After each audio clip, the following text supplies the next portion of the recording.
Ну ладно, давай переходить к следующему вопросу. Давай продолжим говорить ни о чем и обо всем сразу. Серега, в чем Да. главная трагедия современного человека?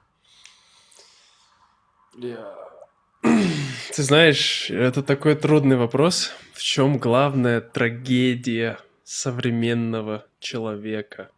Блин. Да,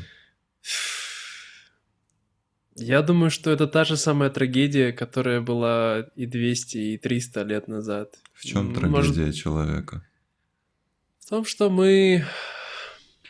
Не знаю. В том, что мы все одиноки, и даже когда мы находимся с близкими людьми, мы все равно одиноки.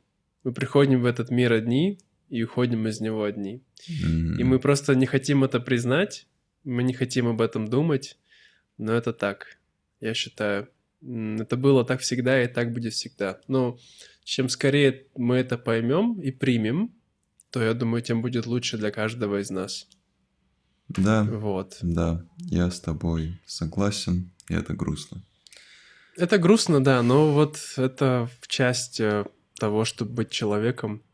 Да, мы страдаем, мы появились в этом мире.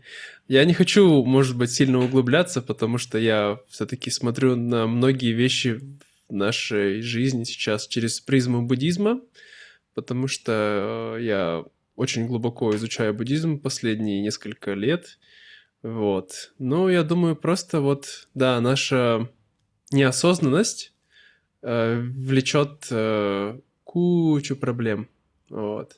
Если бы мы иногда просто слушали себя, пытались понять, что мы вообще хотим, я думаю, был бы мир тоже намного лучше. Ты знаешь. Да, да, Вот. да. Не буду никак комментировать, я просто подписываюсь под каждым словом. Очень хороший ответ и Пожалуйста. браво. Окей, хорошо. Переходим дальше. Вопрос получился коротким, но все гениальное просто. Это говорит о том, что ты прав. Следующий вопрос. Возвращаясь немного к теме, к не самой приятной теме. Представь, что ты приехал в Россию, ну там, к маме, может быть, я не знаю, какие у тебя обстоятельства могут быть. Ну, ты приехал в Иркутск, например, и началась большая война. Ну вот, уже прям не локальная какая-то, а большая война. И все, полная мобилизация, границы закрыты. Серега не может вернуться во Вьетнам и не может никуда уехать. Завтра Серега идет на войну. И у тебя есть возможность записать последнее видео на свой канал.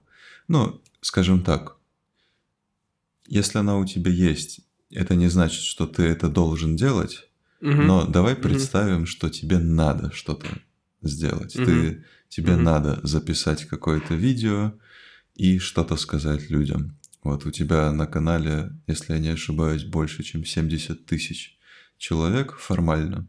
Формально. Да, ну, тем не менее. То есть, как минимум, несколько тысяч человек тебя смотрят, скорее всего. А, И вот, что бы ты сказал этим людям в такой ситуации? Хорошо. Ну что тогда ты хочешь? То есть мне ответить... Давай скажем, это обрежем. Да, давай мы это обрежем. Давай, да, просто я не буду говорить про какие-то конкретные страны. Да, Допустим, вот если завтра, как ты правильно сказал, начинается война, и вот это угрожает лично моей семье, угрожает моему дому, то, что солдаты, допустим, вражеской страны уже идут к нам, то, конечно, я запишу видео, в котором я скажу о том, что происходит, вкратце, очень кратко. Поблагодарю всех за то, что были со мной здесь. И да, скажу, что, ребята, конечно, вы можете учить дальше язык, потому что язык, он я считаю, что язык все-таки он невинен.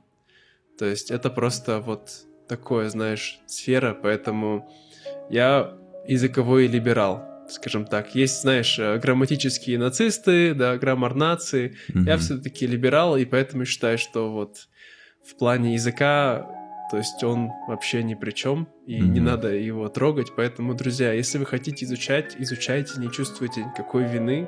Неважно, на какой стороне вы стоите, это просто ваша страсть, продолжайте, да. И я был рад быть вашим проводником в этот мир, но, наверное, мы больше не встретимся. Пока. Ну давай, Как-то Серега, так. пока. Да, за упокой. Мгм. Ладно. Кстати, я Грустно. водку жру, если что. Шучу. Нормально. У тебя сколько время, кстати? У меня без 10:07. Без Да. 10. Ну нормально еще, у тебя не очень поздно. Да, можно уже начинать. Да, хорошо. Что-то хотел параллельно спросить. Спонтанный вопрос, раз мы начали чуть-чуть упоминать Давай. политику и войну. Есть ли у России друзья? Извечный вопрос, и ты хочешь, чтобы я тебе ответил тем ответом, который там с какого? С 19 века, да, люди? Я быдло, я не знаю, что в 19 веке происходило. Для меня это новый вопрос. Не, ну ты знаешь такой типичный ответ на такой вопрос, что у России только два друга, да, это ее армия и ее флот. Я думаю, ты наверняка слышал такой ответ. Представляешь, никогда не слышал. Серьезно? Окей, ну ладно. Ну вот, да, есть такой ответ. Не говорю, что я с этим согласен, просто так часто говорят. Но вообще, друзья, наверное, нет, к сожалению. Если прямо честно, вот положить руку на сердце, я думаю, что у России нет друзей. И я тоже могу сказать, что Россия сама в этом виновата. Ну, опять же, это мое мнение. Можешь ты с этим согласиться или нет, но да, во многом Россия сама виновата, что у нас нет друзей. У нас есть временные союзники, у нас есть...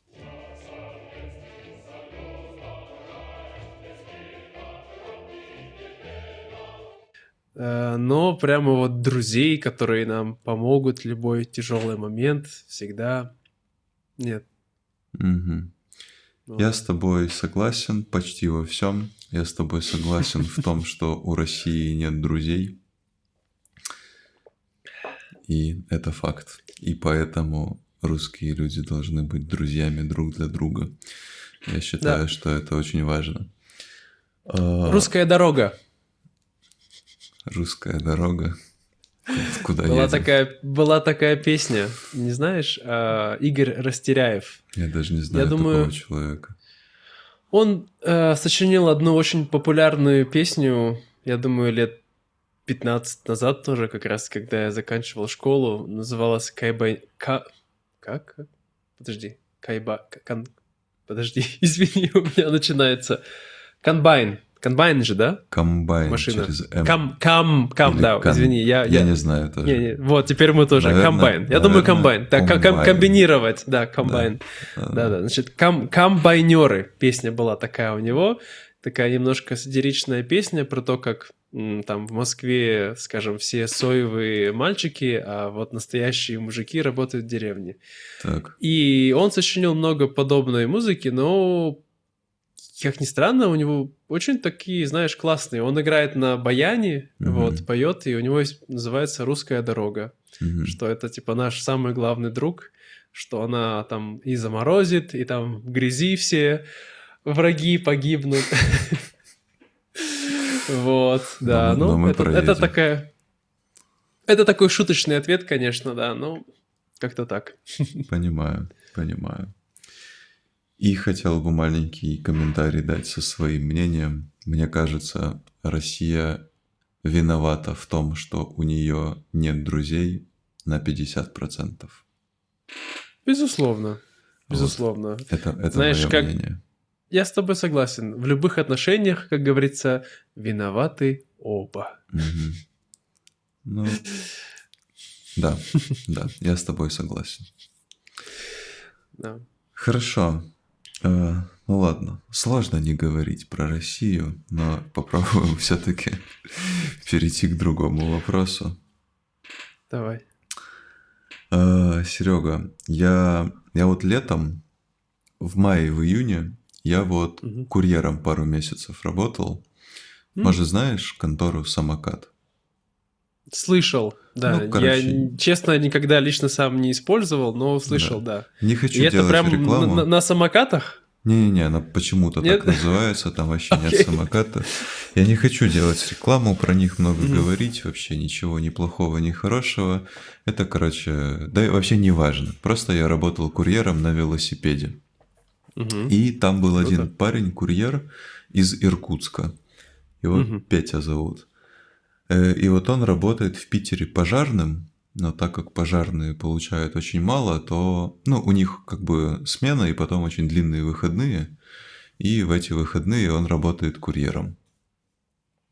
И вот Петя мне как-то сказал, как парень из Иркутска, что он пить начал то ли в 8, то ли в 9 лет. На самом деле это не единственный парень, я знаю еще одного парня из Мурманской области, с полярного, короче, края, Мгм. который тоже примерно в таком возрасте алкоголь пить начал. Вот, вопрос к тебе. Пьешь ли ты алкоголь сейчас? Пил ли ты алкоголь раньше? Если да, то во сколько лет ты попробовал алкоголь? Ну и что скажешь?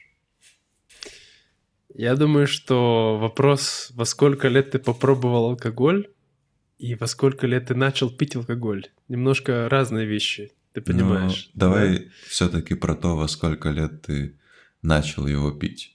То есть попробовал, Осознанно. конечно, я в 4 года первый раз пиво из Да, папиного стакана, но я думаю, именно что это... более серьезно.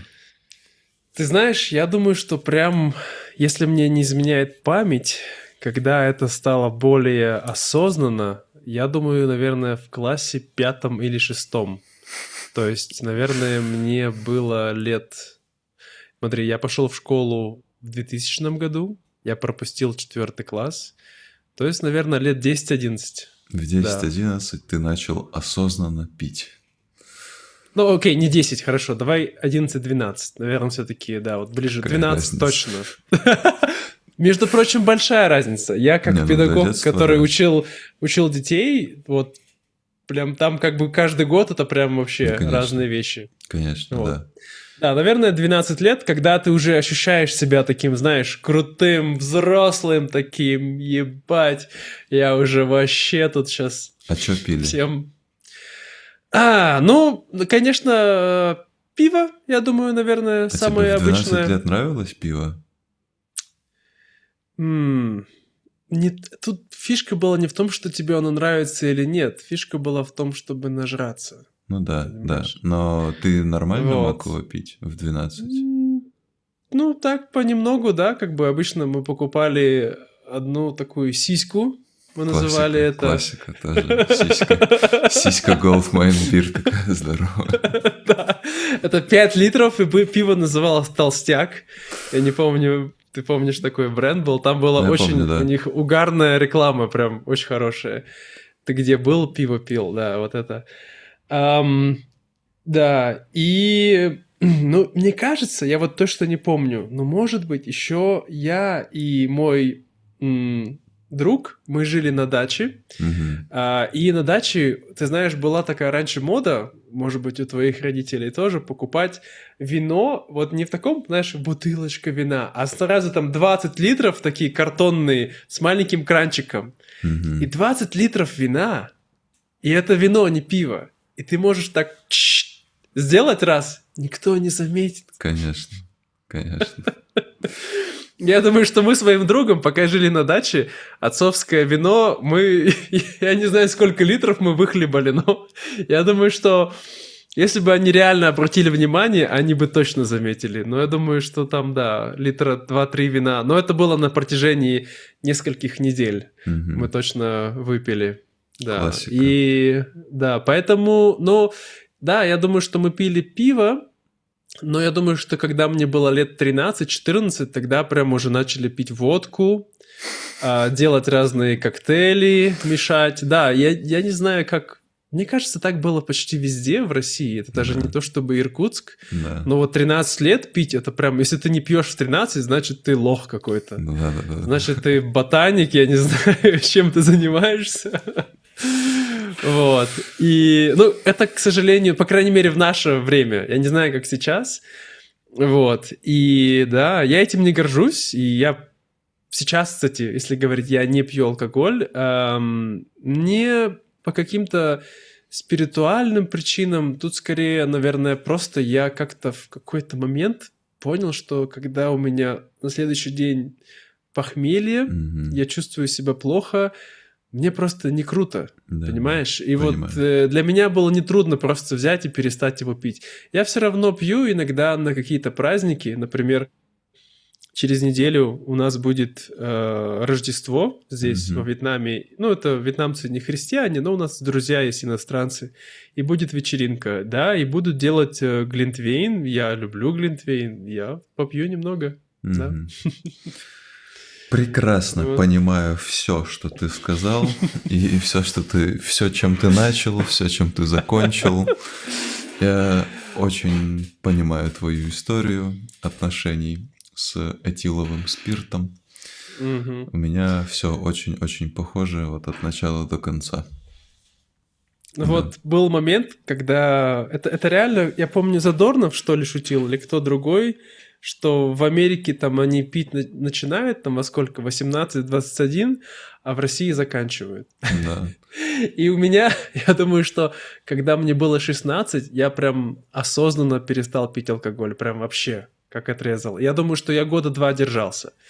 Не то чтобы мне прям сильно хотелось, но потом просто в какой-то момент я подумал, а почему нет, понимаешь, и все. И я не то чтобы сразу ушел в забухательство, а просто начал пить иногда, как бы, то есть с друзьями, но ничего особенного. Вот. Да, к счастью, у меня нету предрасположенности к зависимости от алкоголя, хотя это большая проблема для многих людей в России. Вот. Да. Но сейчас, да, я говорю, что этиловый спирт, алкоголь, как бы, это прикольная штука на какие-то праздники иногда и ради именно вкуса. Да, но когда ты делаешь это уже на постоянку, не знаю, как-то мне это уже... Может быть, я немного это перерос, хотя посмотреть на поколение наших отцов, что-то они не сильно переросли. Да, да. Они очень верны алкоголю. До гроба, я бы сказал. Как бы грустно это ни звучало. Ну ладно, не будем о грустном. В общем, полностью тебя очень хорошо во всем понимаю. Наверное, просто люди, которые родились в 90-е в России, то есть вот прям от 91-го до 99-го, плюс-минус, похоже очень во многом.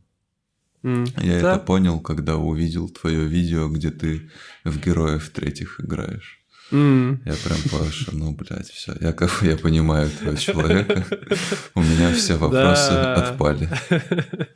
Да, я думаю, что это прям такой, я бы сказал, лакмусовая бумажка нашего времени. Да, если ты играл в третьих героев, то есть, ну, мы, как ты правильно сказал, имели плюс-минус похожее детство.